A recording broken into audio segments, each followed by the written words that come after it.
¿Qué lleva a un ser humano a asesinar a otro ser humano? Pero además, ¿qué lo lleva a descuartizarlo? ¿Qué pasa en esta mente criminal?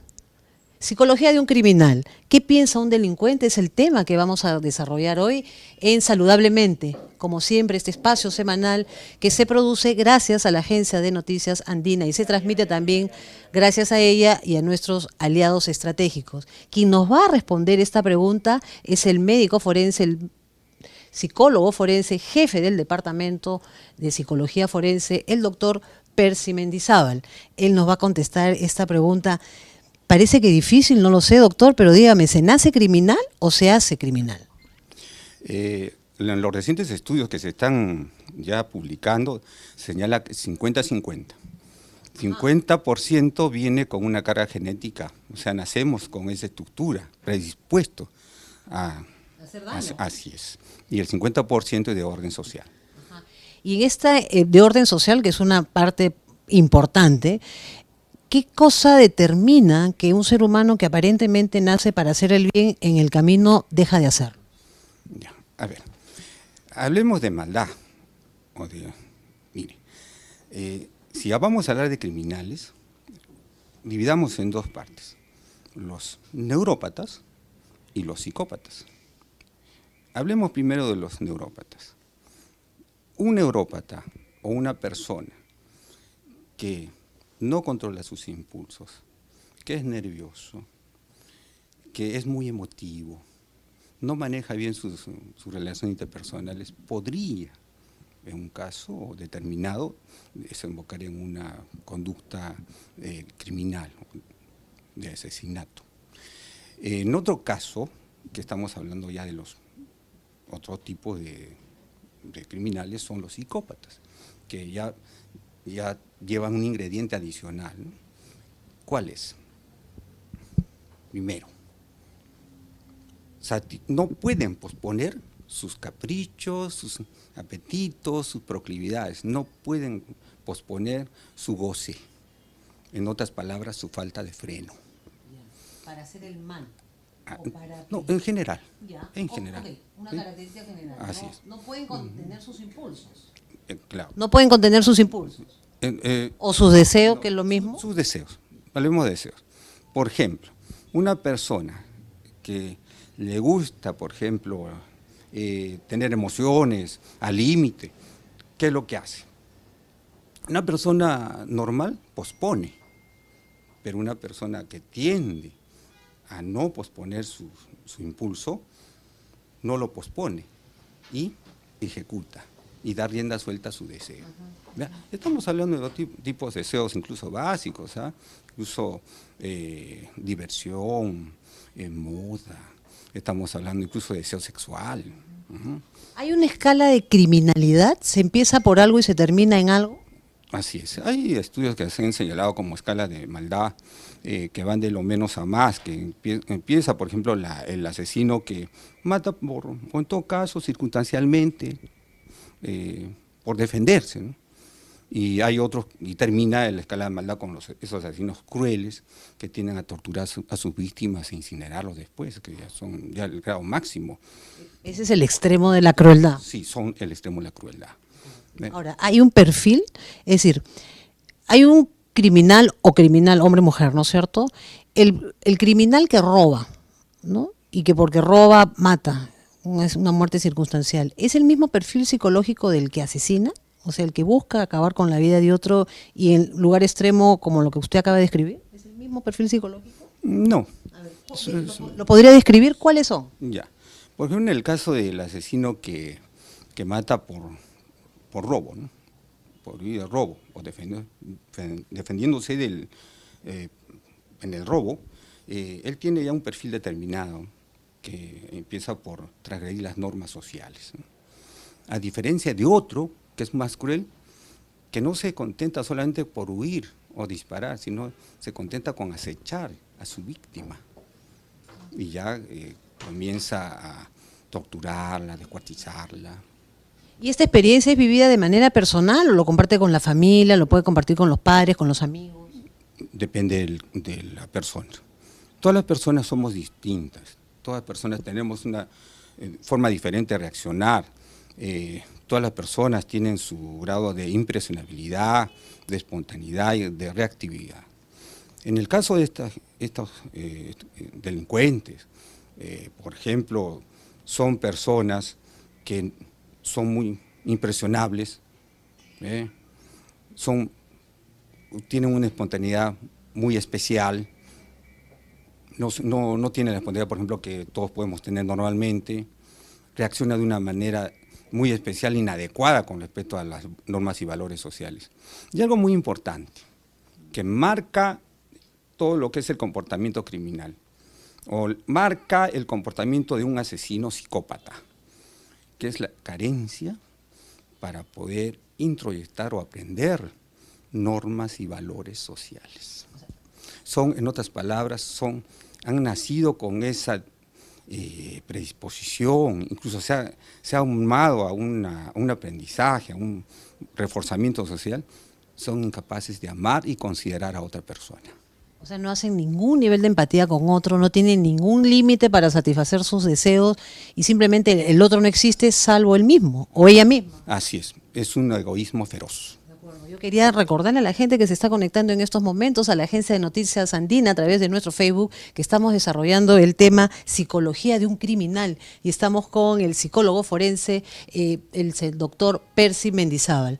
Entonces, este es, digamos, el perfil psicológico de estos dos criminales, del que roba y por alguna circunstancia puede asesinar y el que ya busca hacerlo para satisfacer su placer.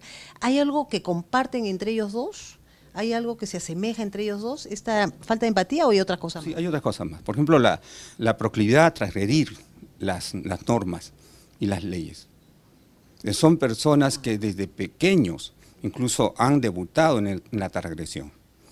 El asesino no aparece de la noche a la mañana. Puede haber, pero en unos casos muy excepcionales. Pero sí el asesino, el criminal se forma, se alarma. ¿Dónde? ¿Dónde se larva? En la crianza. Por ejemplo, si tenemos el ingrediente genético, más el abandono y maltrato infantil, tenemos los ingredientes fundamentales para tener un futuro delincuente o un futuro criminal. O sea, un futuro tanto porque tiene una carga genética como también condiciones sociales que lo van predeterminando para que se convierta en... Por la crianza. Entonces, si es así, si en casa empiezan a darse cuenta que el niño o la niña tiene conductas de este tipo, ¿no? Permanentemente transgresoras, que buscan dañar a otro niño, a otra niña, son indicadores que hay que tomar en cuenta y eso significa llevarlos hacia un especialista inmediatamente. Por supuesto. Mire, hay estudios muy interesantes que incluso empiezan desde los bebés, ¿no? Incluso esos bebés que son incluso muy agresivos, incluso que comienzan a morder o a hacer doler el pezón de las mamás. Bueno, si usted hubiera escuchado eso. Hay varias historias. Incluso es cierto lo que dicen pues, las señoras, ¿no? Nuestras abuelas, que tenían esa idea empírica, pero ya se está demostrando que esos niños que tienen como una carga muy agresiva al succionar el pezón de la madre. Entonces, y si se descubre en el camino, doctor, de que estas conductas llaman la atención y hay que atenderlas, ¿es reversible el problema? Por supuesto. Todo a su tiempo es remediable. El niño, por ejemplo, cuando también no se le enseña a respetar los límites, es importante. Se ha dado cuenta que no últimamente o en las últimas décadas los padres se han olvidado de poner límites a los hijos. Por ejemplo, la hora, por ejemplo, cuando vemos en los espacios públicos que el señor o la señora se pasa la cola, ¿no es una transgresión? Permanente y motivada por la familia, porque hay una mamá que le dice, hijito, es la cola del otro lado, y hay un papá que también le dice al otro. A ver, ¿no le parece que es una transgresión de respeto, por ejemplo, el que el niño no salude a las personas mayores o adultas? Entonces desde ahí se va cultivando esta conducta que más adelante puede afectarnos a todos, a personas concretas y a todos. Ahora, una pregunta, la persona que asesina, doctor Mendizábal, asesina una vez, 2 veces, 3 veces, ¿ya no se puede detener? ¿Cómo es eso? Depende de los casos. Cuéntenos. Cada caso es individual. Hay personas que pueden asesinar una vez y quedó ahí. Es el caso de los asesinos emotivos. ¿Quiénes son los asesinos emotivos? Por ejemplo, los emotivos, vamos a los reactivos. Por ejemplo, los feminicidas. Por ejemplo, en el Perú, la mayor parte de feminicidas son dependientes. Muy emotivos, muy sensibles, muy celosos, muy egocéntricos, muy narcisistas. Entonces, ¿qué pasa? Que no aguantan, no toleran el romper la relación con su pareja y de una manera de discusión reaccionan de mala manera y ¡boom!, asesina. Puede que solamente sea única vez y ahí queda. Pero hay otros que también, donde se combina lo que dijimos anteriormente, la neuropatía y rasgos psicopáticos. Si tiene rasgos psicopáticos, es decir, transgrede frecuentemente las normas, existe el consumo de sustancias psicoactivas o alcohol, o la persona que comete delitos frecuentemente, reiteradamente, no obedece, es impulsivo o impulsiva, entonces podríamos estar pensando que podría cometer otro crimen más. Pero hay otro tipo. El tercer tipo es aquellos que se han acostumbrado a este tipo de conducta o comportamiento. ¿Es su forma de vida? Es su forma de vida. Por ejemplo, el caso de los sicarios. Ellos son adolescentes. Adolescentes, pero vamos, no tan adolescentes. En su mente ya no son adolescentes, son personas totalmente ya con un sistema de pensamiento que se asemeja mucho a los adultos y aún más. ¿Y en el caso de los sicarios, qué tiene el sicario o la sicaria? Bueno, es un asesino instrumental, es decir, asesina por dinero, asesina por instrumentalizar o ganar algo, que es distinto. Es como un asesino a sueldo, como se llama. Y en donde se confirma lo que usted decía inicialmente, por si acaso les recuerdo a las personas que están conectándose en estos momentos a la Agencia de Noticias Andina, que estamos con el doctor Percy Mendizábal, él es jefe de la unidad de psicología forense, ¿está bien? ¿Unidad de psicología forense? De la Dirección de Criminalística. De la Dirección de Criminalística de la Policía Nacional de Perú. Si ustedes tienen alguna pregunta que formularle a él, pueden hacerlo inmediatamente en estos momentos. Estamos con los canales abiertos para que ustedes puedan formularles sus inquietudes. Doctor, entonces estábamos usted diciendo de que se confirmaría esto, que el psicópata ya pues no le interesa el otro y lo extermina, por ejemplo, por sueldo. Así es. O también el psicópata genuino, psicópata puro, él ha nacido con esa incapacidad para amar y para introyectar valores. Solo que Honorio Delgado decía el psicópata anético, o sea, anético, sin ética. Así es, incapaz para tener ética. Pero hay respuestas, ahora con todo este tema de la neurociencia, de repente hay explicaciones de cómo funciona el cerebro también. Hay cosas que le faltan al cerebro de esta persona que decide pues ya no ser empatía ninguna y por lo tanto exterminar a otra persona no le llama la atención. Sí, hay estudios que se han realizado a nivel de la corteza prefrontal y un funcionamiento especial con respecto a ese tema, pero faltan todavía más estudios, pero sin embargo quiero expresar de que la mente es tan amplia, incluso todo el cerebro está tan ligado, incluso con todo el organismo, que decir que se debe a algo puntual, no. Dígame, ¿la persona que decide asesinar tiene un problema de salud mental? No todos, porque también hay criminales que asesinan producto de la enfermedad mental, que son otro tipo de criminales. Por ejemplo, puede haber psicosis, ya, por ejemplo, la persona que escucha voces que lo están persiguiendo y se confunde y comienza a matar, pues. En el caso de la locura, ¿no? Los locos, ¿sí? Puede tener enfermedad mental. Los otros que pueden también tener enfermedad mental pueden ser algunos otros trastornos que se llaman neurosis, o en todo caso ahora se les llama trastornos neuropáticos o borderline, pero no siempre, ¿no? Usted es psicólogo forense. ¿En qué situaciones ustedes realizan su labor? Bueno, nosotros en psicología forense evaluamos a presuntas víctimas o victimarios de un hecho delictivo en todas las áreas de todos los delitos penales. ¿Y eso quiere decir que pueden ser víctimas de violación, como victimarios de violación, robo, exacto? Así es, incluso feminicidios, homicidios. Dígame, y la formación que tienen ustedes, conversábamos, ¿no? Conversábamos con el doctor Mendizábal antes de iniciar este programa, que están formados justamente para, bueno, analizar a las personas, ¿no? Y los criminales no necesariamente pues tienen cara de criminales, ¿no?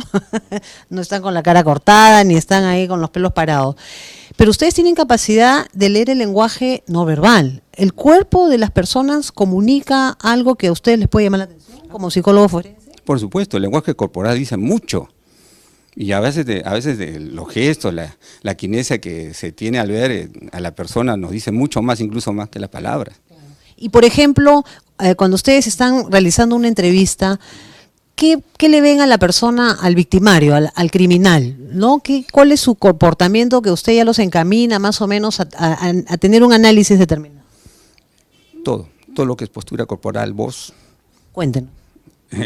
Bueno, le puedo decir, por ejemplo, que depende, incluso eso ya por formación, la postura de una persona sana, una persona que está ok, no es igual que la postura que una persona pues, que está trastornada mentalmente. Una persona que está alterada tiene incluso la voz distinta.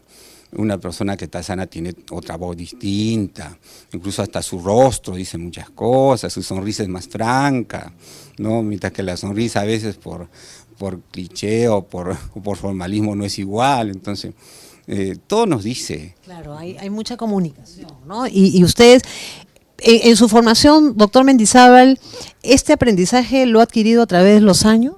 Así es. ¿Qué se agudiza?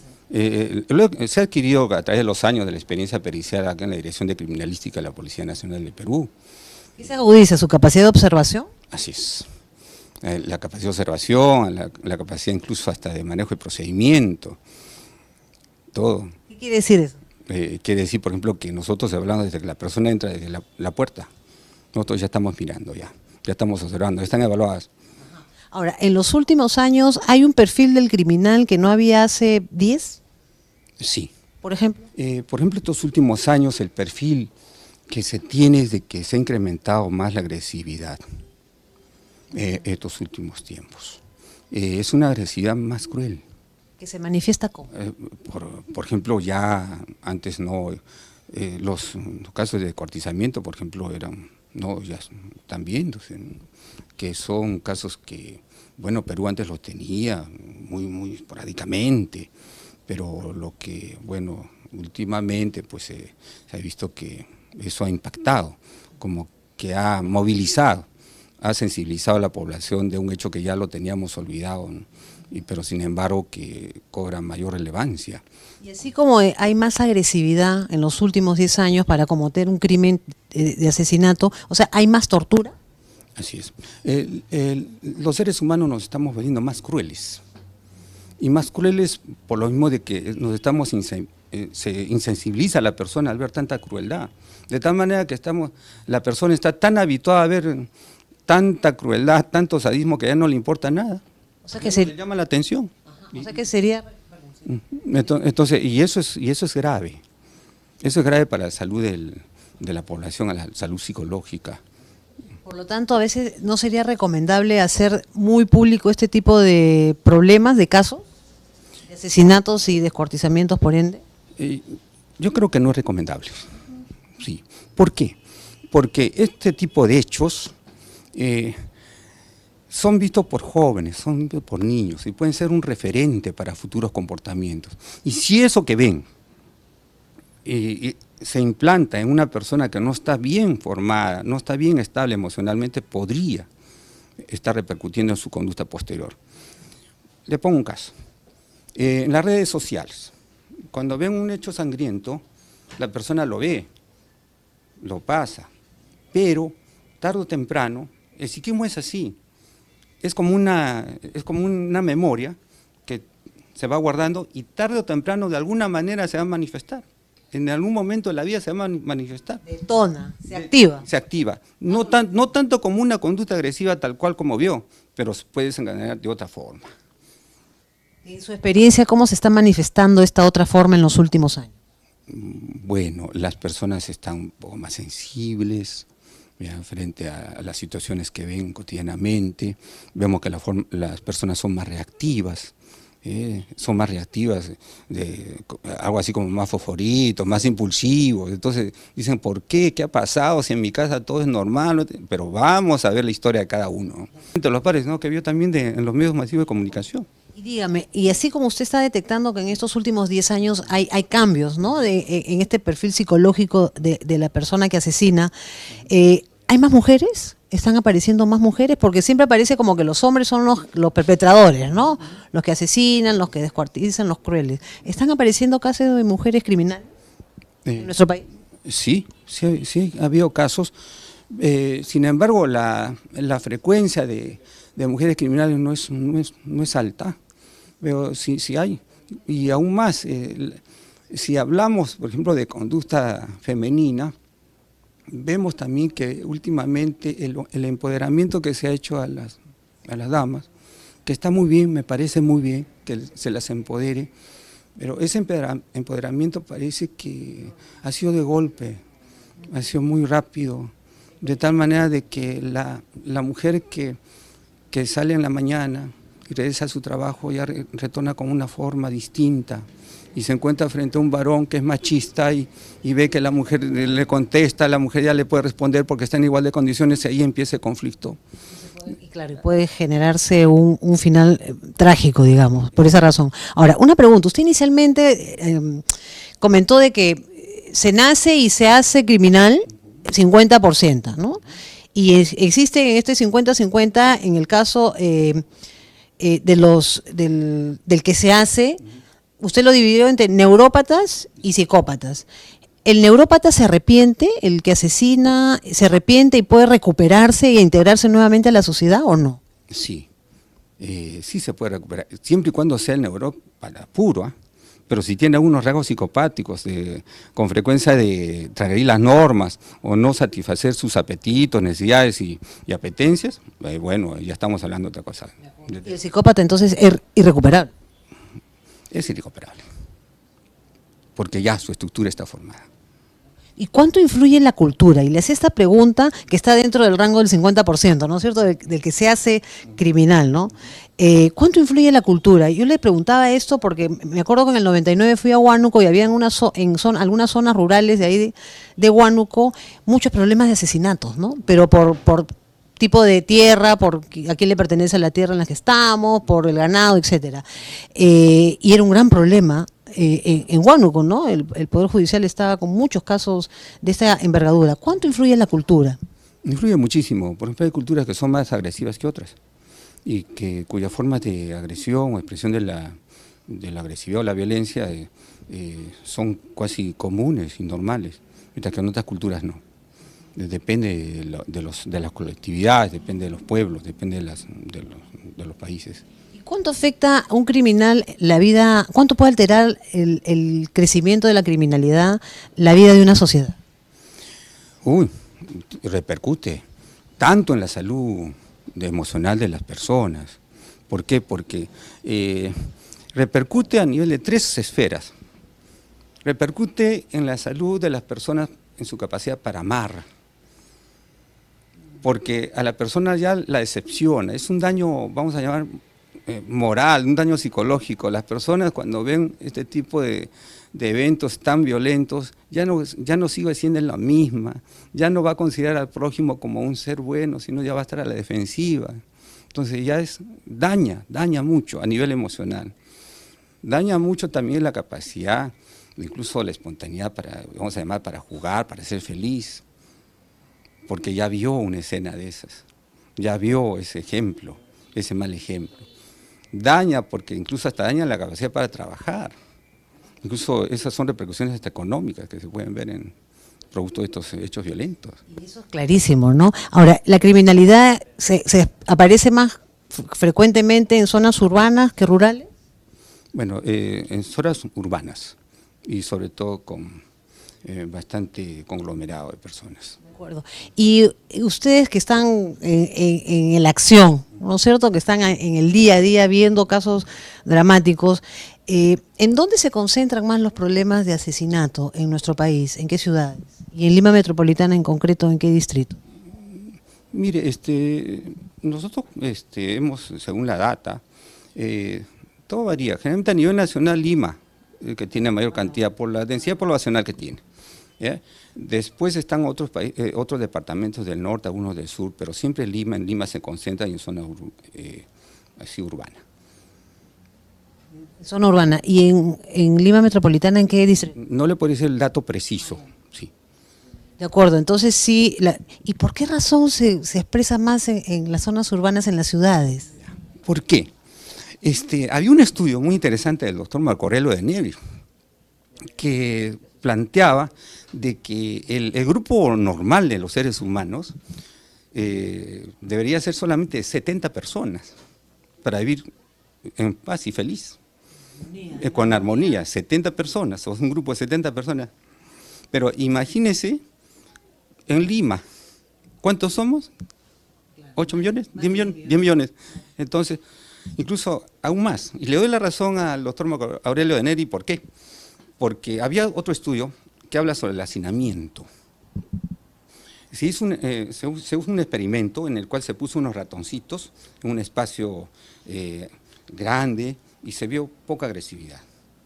Y se puso a esos mismos ratoncitos en un espacio donde había poco espacio para que se interactúen y aparecieron datos agresivos, conductas agresivas. Claro que los seres humanos no somos ratones, pero sin embargo, traspolamos a la conducta, ¿cuántos somos? ¿Ah? Hay factores sociales que pueden determinar una conducta criminal y que está dentro de este 50% de que se hacen, ¿no? Este 50% que se hace el ser humano criminal. Mucho aglomeramiento en las ciudades, mucho hacinamiento, incluso hasta la forma de las ciudades, cuál es, ¿no? Cómo es el espacio. Incluso, yo le pongo el caso, ¿no? Ya se nos acabó el tiempo. Dígame si no es cruel, pero así es. Dígame si no es un tema, ustedes que han estado conectados a la Agencia de Noticias Andina, tan importante como la psicología de un criminal. Doctor Mendizábal, gracias por estar aquí con nosotros. Hemos estado con el jefe del Departamento de Psicología Forense de la Dirección de Criminalística de la Policía Nacional del Perú, el mayor Percy Mendizábal. Y esta transmisión ha sido posible a la Agencia de Noticias Andina y a sus aliados estratégicos. Hasta la próxima.